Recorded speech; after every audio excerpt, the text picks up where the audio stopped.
อ๋องามแท้งามบ่เนาะพ่อแม่พี่น้องงามกว่าสวิตเซอร์แลนด์กับว่าแม่นเนาะสวิตเซอร์แลนด์เมืองลาวอันนี้นะหมู่บ้านสวยงามขนาดเบิ่งทางพุ่นก็เป็นภูผาป่าดงเป็นภูเขาเนาะ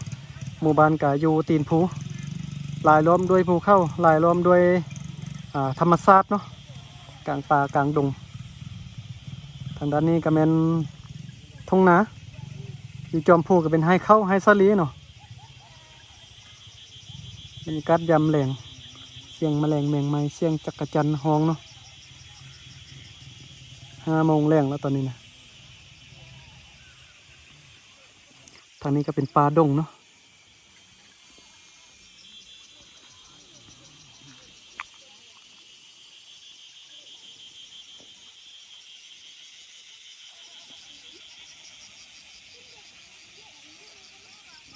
งามเลย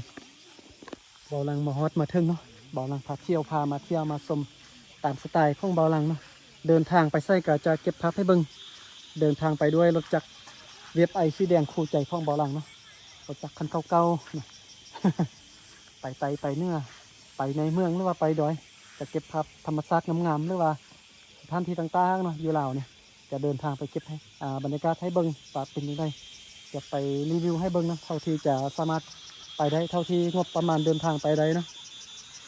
อยู่เมืองลาวนี่ก็จะมีธรรมชาติหลายบอนหลายที่ที่ว่าธรรมชาติสวยงาม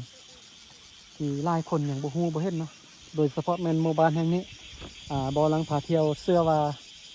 อย่างอีกหลายคนที่ว่าบ่ฮู้ว่าอยู่กลางป่ากลางดอยจะมีหมู่บ้านที่ว่าสวยงามขนาดนี้เนาะใครที่มักเบิ่งสถานที่ท่องเที่ยวบ่ว่าจะอยู่ในเมืองหรือว่าธรรมชาติอยู่ดอยหรือว่าวิถีชีวิตเนาะติดตามซองเบาหลังพาเที่ยวจะพาเที่ยวทั่วประเทศลาวบ่ว่าภาคใต้ภาคเหนือภาคกลางจะเดินทางไปทั่วทุกที่เนาะเท่าที่จะเดินทางไปได้ตามงบประมาณเอานะ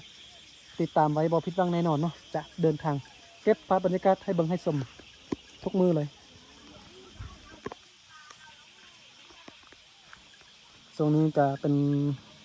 คลิปสั้นเนาะเพราะว่าซองยังโมดังเพื่อเป็นซองใหม่กระแตงใหม่ผู้ติดตามบ่หลายเนาะเฮ็ดคลิปสั้นๆแล้วก็อัพคลิปอัพคลิปลงเรื่อยๆเนาะโอ้รถของเบาลังนี่บ่ไปไตไปเนื้อพาไปเบิ่งธรรมชาติตลอดเนาะแล้วบัดมันจะอาบน้ำมาสวยงามเลย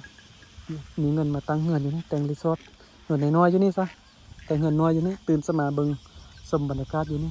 คักขนาดเนาะ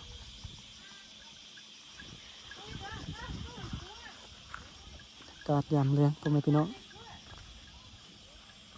โอเคเนาะกับประมาณนี้หมู่บ้านจอมดอยสวยงามเลย